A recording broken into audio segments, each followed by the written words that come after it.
นักเรียนที่เป็นตัวแทนให้นครหลวงเวียงจันทน์คว้าหลายรางวัลในการเข้าร่วมสอบเสงนักเรียนเก่งระดับชาติสกเรียน 2024-2025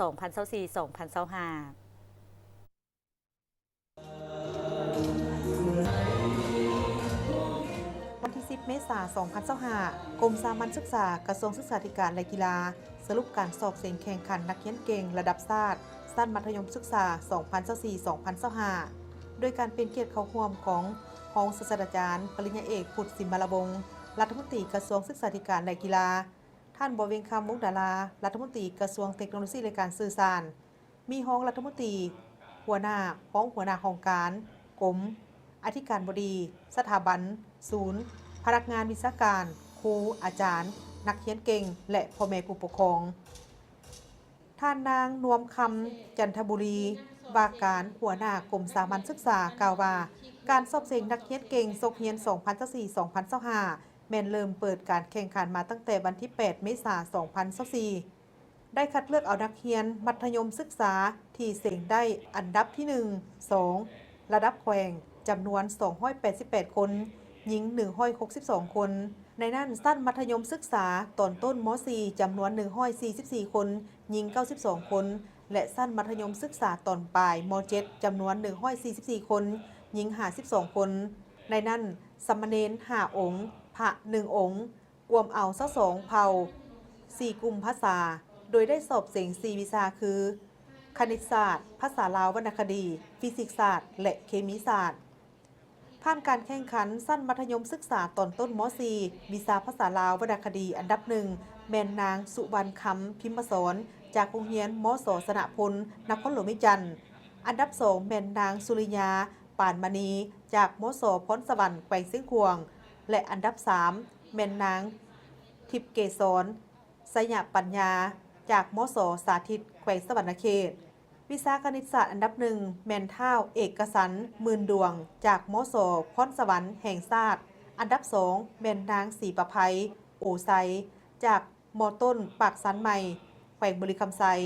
และอันดับ 3 แม่นเท่าไซประเสริฐมุกษาจากมศปรารถนานครหลวงวิจันทร์วิชาฟิสิกส์ศาสตร์อันดับ 1 ได้แก่นางลินดาพงสวรรค์จากมศพรสวรรค์แห่งชาติอันดับ 2 แม่นนางมินี่พันธกรมศเลี้ยงเปยแขวงอุดมไซอันดับ 3 แม่นเท่าเพชรสมรพุทธวงศ์มศลาวเวียดแขวงสวรรณเขตและวิชาเคมีศาสตร์อันดับ 1 แม่นนางอ่อนนภาคำมณิจันทร์มศพรสวรรค์แขวงซิ่งหวงอันดับ 2 แม่นนางสุริตาพรหมมหาไซมศสินไซนครหลวงวิจันทร์อันดับ 3 แม่นนางนุชจิลาบุญญาวงศ์มศพลสวรรค์แขวงสวรรณเขต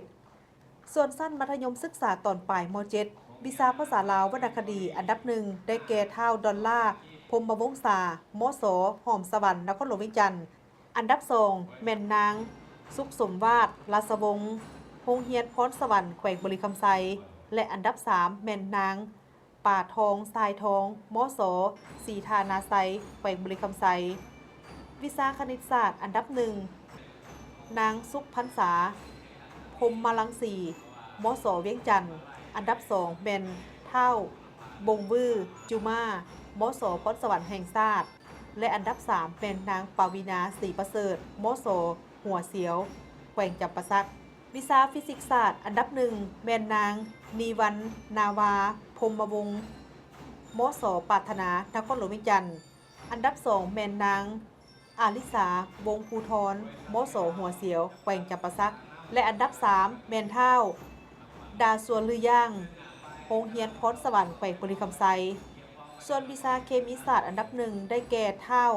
พิรพลพลเสนามศปรารถนานครหลวงวิจันทร์อันดับ 2 แม่นเท่าเยอวือมศวังเฮือแขวงเวียงจันทน์อันดับ 3 แม่นเท่าใจทรงจากมศพรสวรรค์แห่งชาตินครหลวงวิจันทร์สำหรับรางวัลเป็นบุคคลรายวิชาอันดับ 1 ได้เหรียญคำใบย่องยอและเงินรางวัลจำนวน23ล้านกีบอันดับ 2 แม่นได้รับเหรียญเงินใบย่องยอและรางวัลจำนวน18ล้าน9แสนกีบอันดับ 3 ได้รับเหรียญทองใบย่องยอและรางวัลจำนวน15ล้าน6แสนกีบ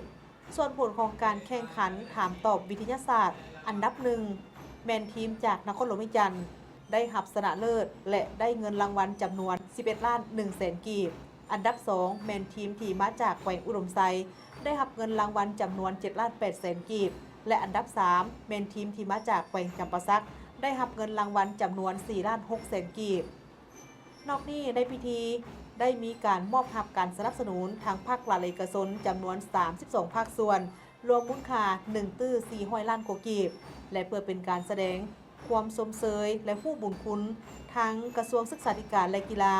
ได้มอบไปเกียรติคุณให้แก่ภาคส่วนที่ได้ประกอบส่วนในการสนับสนุนและมอบใบยั่งยืนให้กับผู้นำพานักเรียนเข้าร่วมการสอบเสียงแข่งขันนักเรียนระดับชาติซกเรียน 2024-2025